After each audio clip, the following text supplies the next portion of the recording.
Один из символов столицы Коми, фрегат на площадке у Детского мира, покинул свой причал. Сегодня корабль демонтировали специалисты местного жилкомсервиса.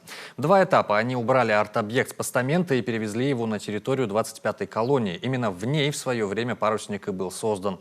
Мастера колонии реставрируют корабль. Напомню, на неудовлетворительное состояние фрегата в мэрию неоднократно жаловались жители города. Корабль в плохом состоянии. Это и понятно.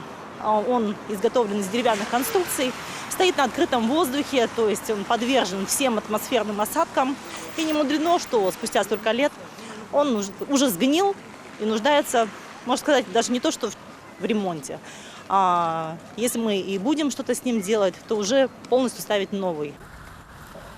Напомню, модель фрегата в самом центре столицы Коми красуется с 2013 года. Тогда же появился и весь остальной ансамбль на площадке перед Детским миром.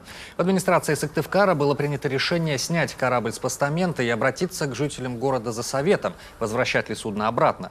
Как нашему телеканалу рассказали в мэрии, в вопросе о судьбе арт-объекта приняли участие почти 4000 человек. С минимальным перевесом вперед все же вырвался вариант возвращения фрегата обратно на постамент после ремонта.